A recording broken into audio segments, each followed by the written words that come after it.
Hello po mga kababayan, kamusta po kayo? Si Kamano po inyong lingkod ay nagbabalik po muli at tayo po ay magsama-sama magkomentuhan dito po sa Tambayang Makabayan. Magumpisa na po tayo. Komentuhan po natin ito pong impeachment at ito pong pagtatanong ng magkapatid na tulpo dito po sa witness na si Ortonio. At dito po mga kababayan, talagang pilit po nilang minamasama at hinahanapan po ng korupsyon ang Vice President. Samantalang ang malawakang korupsyon na ayaw nilang imbestigahan, lalong-lalo ngayon sa Senado, ang flood control scandal. Trilyon, daan-daang bilyon. Nakatutok lang sila sa confidential ng Vice President. Talagang ganun po eh. Kasi sindikato eh, hindi po ba? Umpisahan na po natin at komentuhan po natin. Senator Erwin Tulfo, you may proceed, sir. You have 2 minutes. Thank you, Mr. Presiding Officer. Ginong Testigo, nabasa niyo po ba na mabuti at naintindihan ang nilalaman ng Joint Memorandum Circular, sir? Good morning, sir. Yes, Your Honor, I was able to read it, and based on my understanding, I was able to understand the contents of the JMC. Nung kayo po ay pinadalahan na ng Notice of Disallowance ng COA, nabasa niyo rin po ba kung bakit kayo po pinadalahan ng Notice of Disallowance? Kailangan niyo pong sagutin yung kanilang AOM. Yes po, for the 2022 and 2023. 2022. So naintindihan po ninyo na sinasabi doon ng COA na while confidential funds allow for the payment of rewards to civilian information, yung COA po has ruled that this cannot be structured as broad distribution of medicines, food, grocery packs, or household goods. And that kung ito po ay reward, dapat po specific targeted financial payouts lamang po at hindi po pwedeng ibili ng mga gamot o ng mga upuan bilang reward. Naintindihan niyo po ba yun? Sir, based on my understanding, sir, that is the initial observation coming from the COA, and we were able to provide comment on that on our replies. Tama. Pero alam niyo po ba ng Office of the Vice President is a civilian office? Ibig sabihin, hindi po sila military, therefore, hindi po sila maaaring mag-possess ng formal national security or law enforcement mandate. Sabi po ng COA guidelines, sir, again, specifically, the operational intelligence gathering is the domain of military, police, and specialized enforcement bodies. Hindi po kasama ang PSPG po roon. Did you know that? Sir, based on my understanding, sir, sa pagkakaintindi ko po sa JMC is that the confidential funds is allowed for civilian agencies, sir, and in coordination with the different law enforcing agencies. Yun po yung pagkakaintindi Yun ko po ang pagkakaintindi ho ninyo. Pero iba po yung sinasabi po ng COA sa inyo. Kaya po kayo may notice of disallowance. Kaya po sinasabi ng COA at in-issue po sa inyo formal notice of disallowance. Ano naman kaya kinalaman ng COA sa intelligence? Hindi po ba? Ang trabaho nila ay mag-audit. Hindi po hindi po gumawa ng intelligent. Hindi po ba? Hindi mag-imbestiga. Ibang klase. Ibang klase ito mga kababayan to. Trabaho po ba ng COA ang mag-surveillance? Talagang hinahanapan lang po nila ng butas para mapasama ang Vice President. Ibang klase ito si Tulfo. Allowance na 73.3 million ng OVP December 2022 confidential spending.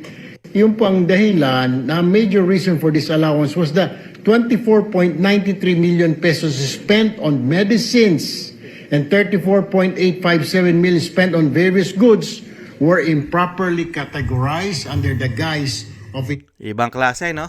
Ibang klase po. Hindi po kinurap. Binibili po.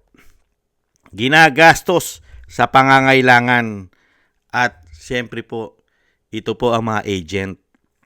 Kailangan po nila yun eh. Napakababaw naman itong mga senador na ito. Mga kababayan. Ito pa po isa. Ito pa po si Tulfo, si isumbong mo kay Tolpo, si Rapi. Setup ko lang po mga kababayan. Sandali lang po.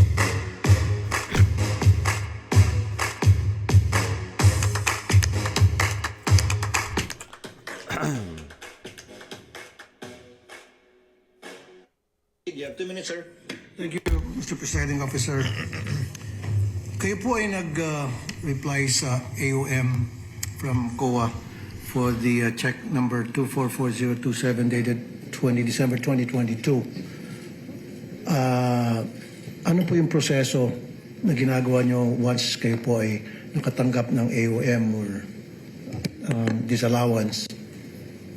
Good morning, Your Honor.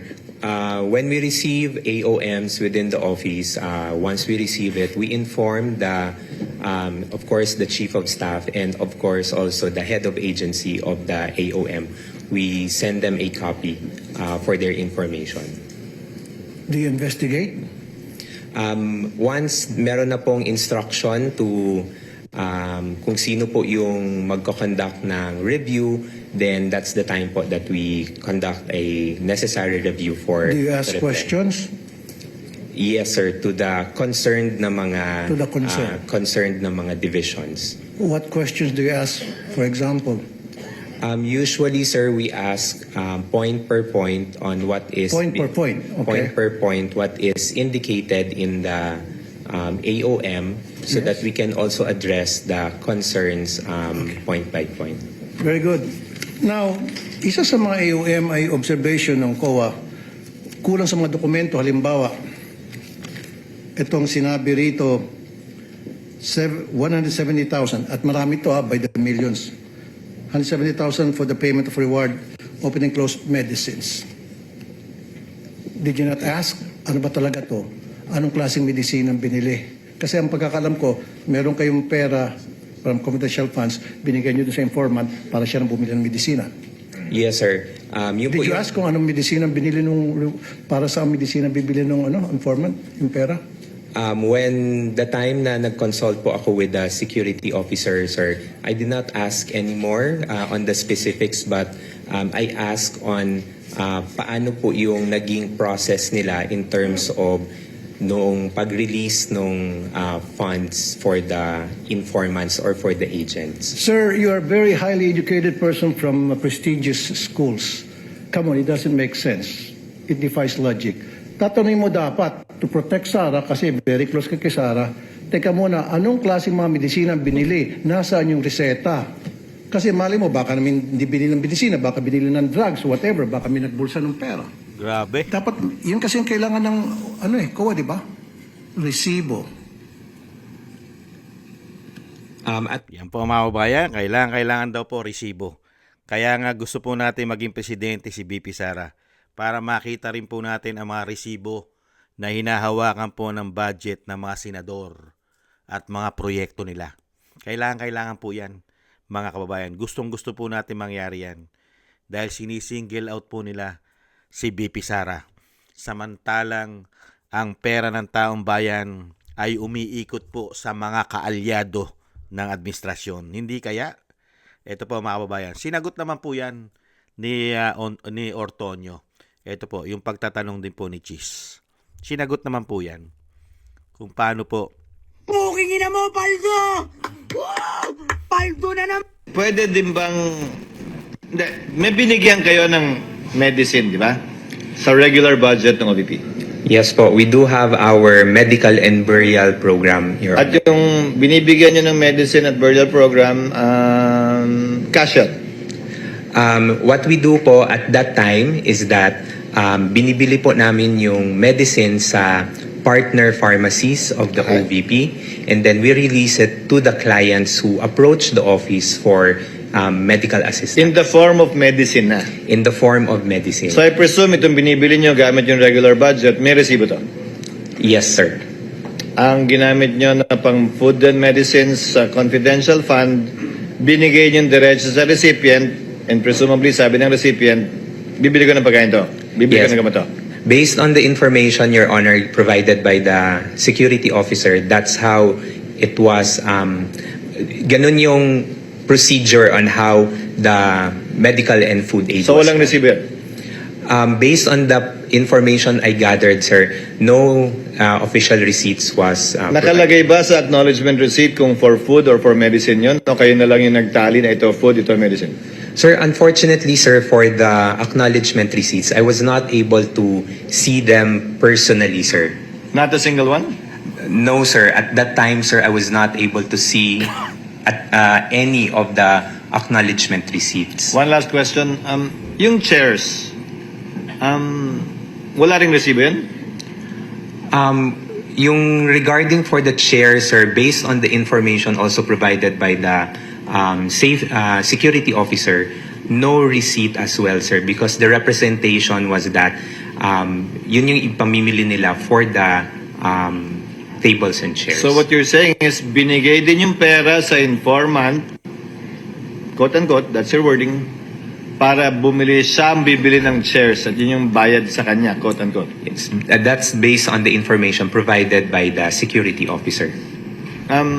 Just one final question, Mr. Don. So literally, may informant, imbis na bigyan ng kung ano, binayaran ng cash para bilhin yung tables, yung chairs, yung food, yung medicine. Ganun. Yes, sir. Based on the information provided, sir. By the Tama po yun eh. Dahil informant po siya eh. Aalagaan mo informant mo. Hindi po ba? Ano ba gusto mo sa informant mo, mga kababayan? Saka yung resibo, kailangan po ba pati kinakain niya oras-oras, araw-araw, kukuhanan mo ng resibo? Lalo-lalo kung nasa bundok ka. Nasa malalayong bayan ka. Karamihan na kinakainan mo, wala namang resibo. Ibang klase itong mga taong ito. Kaya hanapan din po natin sila ng resibo eh. Pati po yung tinatravel nila, kinakain nila sa mga 5-star hotel, di umano. Kailangan po natin ng resibo yan. Hindi po ba? Mga informant yan eh. Yung mga informant, delikado pong trabaho yan. Di po ba? Dahil yung ginagawa nila, nagsosurveillance sila. Yung mga informant. Di po ba? Papasukin nila. Yung kalaban ng gobyerno, papasukin mo. Itong mga informant. Di po ba? Kaya lahat po ng pangangailangan ng informant, ibibigay mo. Kung kailangan nilang bumili ng silya, bibigyan mo. Pagkain, gamot, nagkakasakit yan. Hindi po ba? Ang hirap lang po kasi rito sa mga senador. Hinahanapan po kasi nila ng korupsyon ang Vice President. Sinisingle out po nila yung 125 million. Pero ayaw po nila hanapan ng korupsyon yung mas malaki. Bilyon-bilyon ng confidential fund. Hindi po kailangan nilang hanapan ng korupsyon yun. Bakit? Kasi kakampi nila. Kasi boss nila. Kasi amo nila, di umano. Hindi po ba? Kaya nakikita nyo po yung galawan.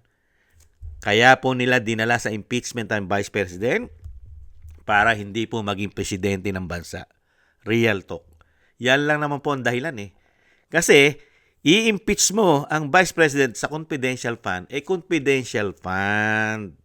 Hindi po ba? Tapos, yung mga informante mo, hahanapan mo ngayon ng sisi at butas? Bakit? Masama bang bumili ng silya, gamot, pagkain ng informante?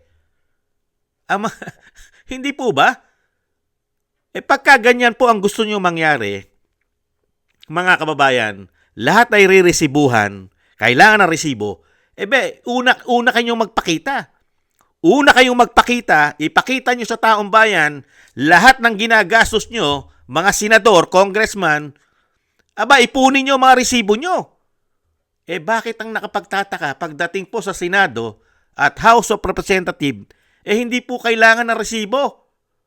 Hindi po ba? Yung kanila po mga MOOE, hindi po ba? Certification lang ang kailangan.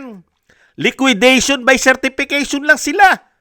Pero pagdating po sa Office of the Vice President, dahil yun daw po ang requirements ng COA, mga kababayan, nagko-comply naman sila.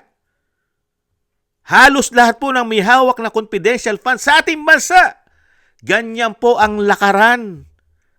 Di po ba? May ginagamit silang asset. At ganyan po sila magbigay ng pera. At hindi naman po si BP Sara ang nag-iimbestiga. Gumagamit po siya ng mga informante,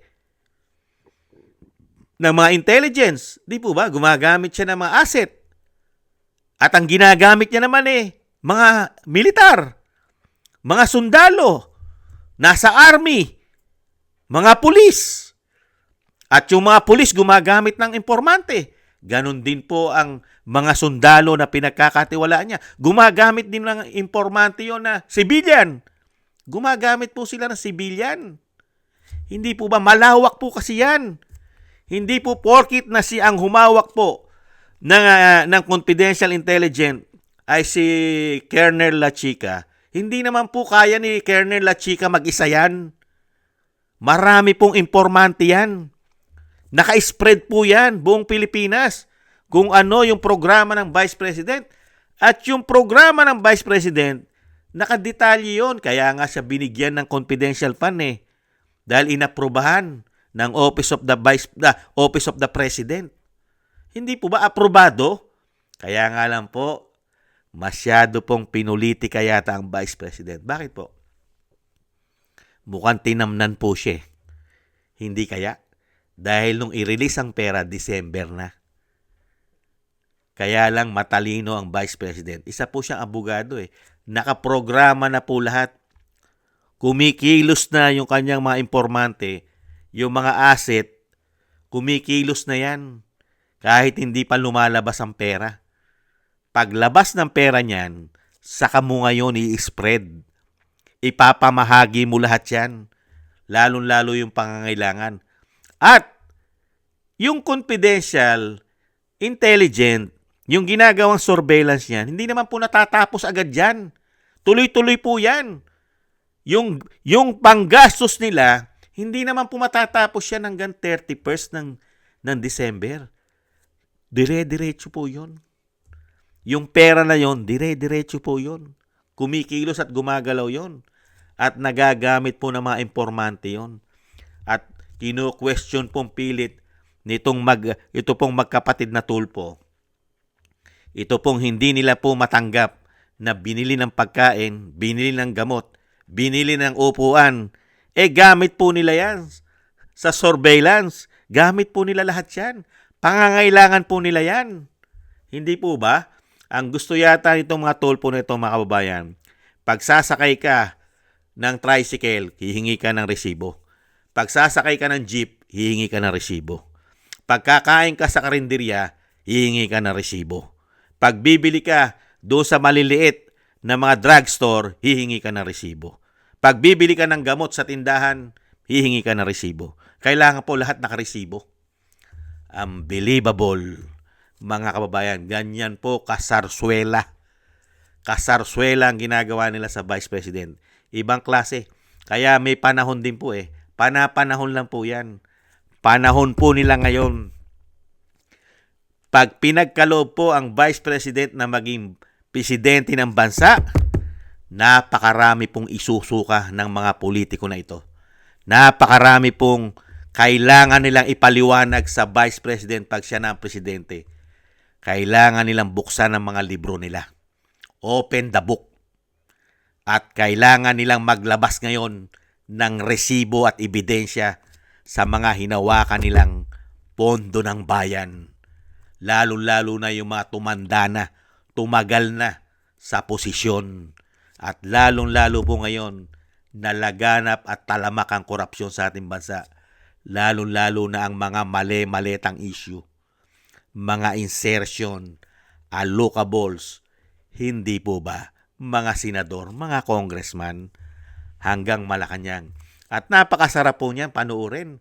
Pag naging presidente si VP Sara, napakasarap. Kasi, paiimbestigahan niya rin po yung mga confidential nila lahat Yung confidential intel fund nila, mga kabayan, yung confidential intel fund nila, paiimbestigahan din po yan ni VP Sara. At kailangan po diresibo lahat yan. Lalong-lalo po yata yung bilyones ang nakukuha ang confidential intel fund. Hindi po ba? Yan po mga kababayan, ang ginagawa po nilang fishing expedition at grabing pagwawaldas sa pera ng taong bayan. Daan-daang milyon na po ang nauubos sa impeachment ng Vice President na confidential fund ang ini-impeach. Unbelievable. Ganyang klase po ang gobyerno na ibinigay sa atin ng mga tao na yan. Maraming salamat po mga kabayan. At lalo-lalo po sa inyo na gusto ng Tambayang Makabayan sa YouTube at TikTok. At ganoon din po sa inyo mga comment, like, share, and subscribe at patuloy na nagsusubscribe. At shoutout din po sa inyo lahat sa mga nagbibigay po ng tulong at biyaya. Maraming salamat po sa inyo lahat. Thank you po. At tiis-tiis lang po tayo mga kabayan at samahan po natin ng maraming dasal at panalangin nang tayo po maingatan. God bless po sa inyo lahat. Paalam. Bye-bye.